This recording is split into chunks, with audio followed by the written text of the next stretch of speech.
अब देखो क्लोजअप के अंदर सीन ही ऐसा, क्या करूं, मज़ा दिखाने का।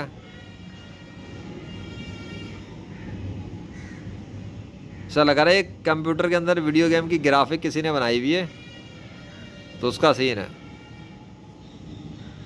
Amazing amazing graphics. जाहिर सी बात है, ग्राफिक्स का क्रिएटर डिज़ाइनर भी तो है अल्लाह, वो अपनी डिज़ाइनिंग ही दिखाएगा क्या? ओए होए, डोटा और वर्ल्ड ऑफ वारक्राफ्ट जैसे गेमों के इफेक्ट्स होते हैं ना डिज़ाइनर्स के, आहा हा, उन्होंने भी लगता है यूनिवर्स से ही चोरी किया है। देखना ज़रा, सीन ऑन हो गया है, ऑन हो गया सीन, सूरज सामने आना शुरू हो चुका है। लगता है मेरे डिज़ाइनिंग वाले सीन के अंदर डिज़ाइनिंग ही दिखाई जाएगी, मुझे तो ऐसा लग रहा है। वाला अल्लाह वाला कोऑर्डिनेशन तो है ना, कैमरामैन, एक्शन।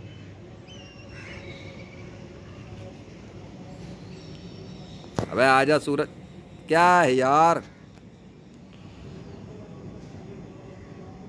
अच्छा, पूरे बादल फट के अलग नहीं हो रहे जल्दी जल्दी?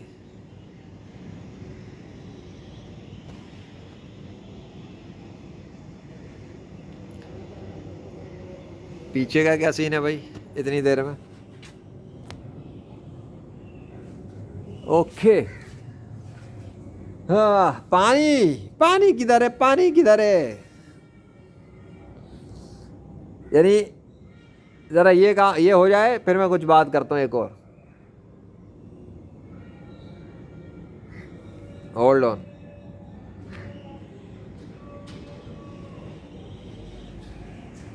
चलो ठीक है, काफ़ी है, अपना काम तो हो गया अल्हम्दुलिल्लाह। 2 मिनट। अल्लाह अकबर।